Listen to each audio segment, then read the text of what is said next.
అమ్మా లేమ్మా. లేమ్మా. అమ్మా అమ్మా అమ్మా. ఏమే త్వరగా పోనీవే, వాళ్ళు వచ్చారంటే మనల్ని పట్టుకుంటారు. అమ్మా ఏమైందమ్మా? లేమ్మా. అమ్మా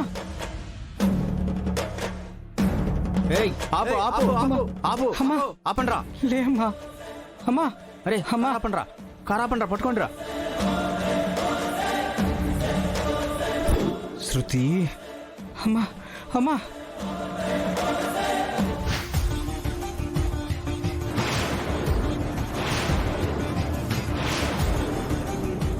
అలా తప్పతాగి మా అమ్మకి యాక్సిడెంట్ చేసింది. ఆ రోజు తగిలిన దెబ్బల వల్ల మా అమ్మ శాశ్వతంగా వీల్చైర్కే పరిమితమైంది. జీవితాంతం అలా జీవత్సం వల్ల వీల్చైర్లోనే బతకాలని డాక్టర్ గారు చెప్పారు.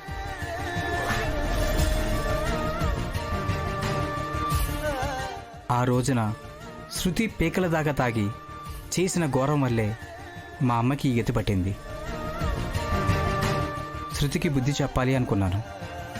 ఎవరి వల్ల అయితే మా అమ్మకి కాళ్ళు పోయాయో అదే అమ్మాయిని మా ఇంటి కోడలిగా తీసుకువెళ్ళి జీవితాంతం ఆమెకు సేవ చేయించాలని డిసైడ్ అయ్యాను. ఆ కారణంతోనే ఈరోజు జరుగుతున్న ఎంగేజ్మెంట్ని ఆపాను. నీ కష్టం పగవాడికి కూడా రాకూడదు కిషోర్. తాగిన మత్తులో నిర్లక్ష్యంగా డ్రైవ్ చేసి మీ అమ్మ జీవితాన్ని వీల్చైర్కి మాత్రమే పరిమితం చేసిన ఆ శృతికి ఖచ్చితంగా బుద్ధి చెప్పాల్సిందే. జరిగిన దాంట్లో నీ తప్పేం లేదు కిషోర్. తప్పు అంతా శృతిది. తన స్వార్థంతో నిన్ను ప్రేమించానని చెప్పింది. నువ్వు డబ్బున్న వాడివి కాదని లోకువతోనే నీ ప్రేమని తిరస్కరించింది. అన్నిటికీ మించి తప్ప తాగి మీ అమ్మకి యాక్సిడెంట్ చేసి అలా చేసి మహా పాపం చేసింది. అలాంటి శృతికి బుద్ధి రావాలి అంటే ఖచ్చితంగా శృతి మెడలో నువ్వే తాళి కట్టాలి. అందుకు మేమందరం నీకు సపోర్ట్ చేస్తాం, నీకు హెల్ప్ చేస్తాం. థ్యాంక్ యూ వదిని గారు. థ్యాంక్ యూ అన్నగారు. మీరిద్దరూ నాకు అండగా నిలబడితే నా లక్ష్యాన్ని ఖచ్చితంగా చేరుకుంటాను. డోంట్ టేక్ టెన్షన్ బ్రదర్, మై హూనా.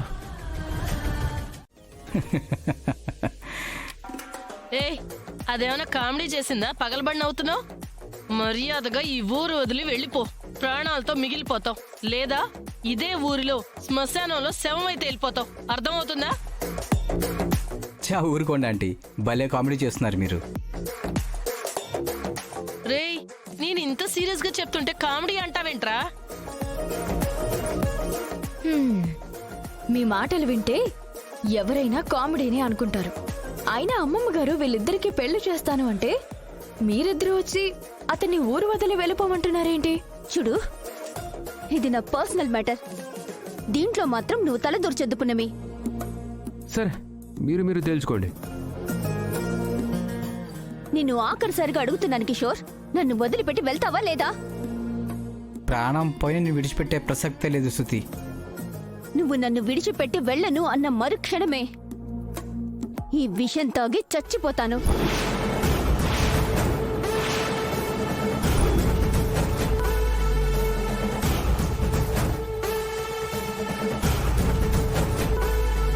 అయ్యో శృతి, నీకేమైనా పిచ్చి పట్టిందా? విషం తాగడం ఏంటి? నీకు సంబంధం లేదు పున్నమి. హే కిషోర్, ఆఖరిసారిగా అడుగుతున్నాను, నన్ను వదిలేసి వెళ్ళిపోతావా? ఇక్కడే ఉండి నువ్వు నా చావు చూస్తావా? ఈ మాట నువ్వు సీరియస్గానే అడుగుతున్నావా శృతి? సీరియస్ గానే అడుగుతున్నాను. అయితే నేను కూడా సీరియస్గానే చెప్తున్నాను. నా గురించి నువ్వు చావాల్సిన అవసరం లేదు. ఇంకా జీవితంలో నా మొహం నీకు చూపించను. మళ్ళీ ఇక్కడ నువ్వు నన్ను ఉండు అని నువ్వు బతులంటే సరే నేను ఉండను. ఇప్పుడంత అవసరం ఎవరికి లేదురా నాయనా. నువ్వు బయలుదేరొచ్చు, వెళ్ళు. బాయ్ శృతి. మరో జన్మంటూ ఉంటే నేను నీకోసమే పుడతాను.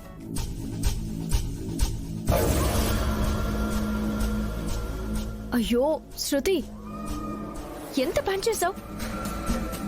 ఈ విషయం అమ్మమ్మ గారికి తెలిస్తే ఎంత బాధపడతారో తెలుసా? ఫీల్ అయితే ఫీల్ అవని. వాణ్ణి చేసుకుంటే నేను ఫీల్ అవ్వాల్సి వస్తుంది. ఈ రోజుతో వాడి పీడ వదిలిపోయింది నాకు. సత్య, కాసేపట్లో పాము కాటికి పున్నమి బలైపోతుంది. ఆ తర్వాత ఈ సత్య ఆ ఇంట్లో కోడలుగా అడుగు పెట్టబోతుంది. భాగ్యమని లేపేస్తుంది. అవును, ఆ తర్వాత ఆ ఇంటికి పెద్ద కోడలు నవ్వుతాను. అవసరమైతే ఆ ప్రకాష్ గాడిని కూడా లేపేసి వాడి పేరు మీదున్న ఆస్తిని లాగేసుకొని వస్తాను. అప్పుడు ₹1,00,00,000 తీసుకొని ఇద్దరం ఫారెన్ వెళ్ళి సెటిల్ అయిపోదాం. ఆహా, ఆ ఊహే ఎంత బాగుందో కదా. ఊహేంటి, ఆ ఊహే నిజం కాబోతుంది. చూస్తూ ఉండు.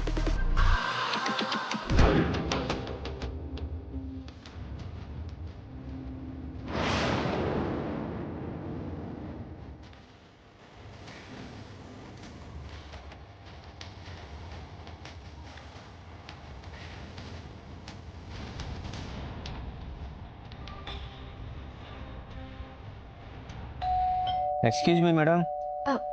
వస్తున్నాను.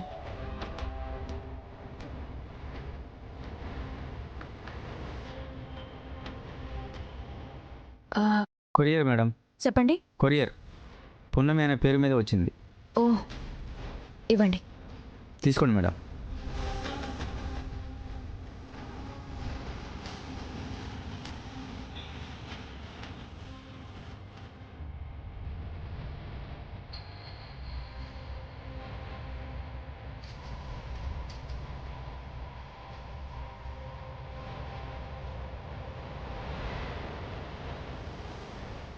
పున్నమి, ఏంటది? ఏదో పార్సిల్ అక్క. పార్సలా? ఎవరికొచ్చింది? నా పేరు మీదే వచ్చిందక్క ఇప్పుడే. ఓ, నీ పేరు మీద వచ్చిందా? మ్మ్. అయితే మా మరిది గారు పంపించుంటారు. వకీల్ సాబా? అవును, నీకు ఈ సర్ప్రైజ్ ఇవ్వాలని ఎవరు పంపించారో తెలియకుండా నీకు ఈ గిఫ్ట్ పంపించుంటారు. దీన్ని ఓపెన్ చేసి నువ్వు నీ వకీల్ సాబ్కి సర్ప్రైజ్ ఇవ్వు. ఓపెన్ చేయి పున్నమి. సరేరా.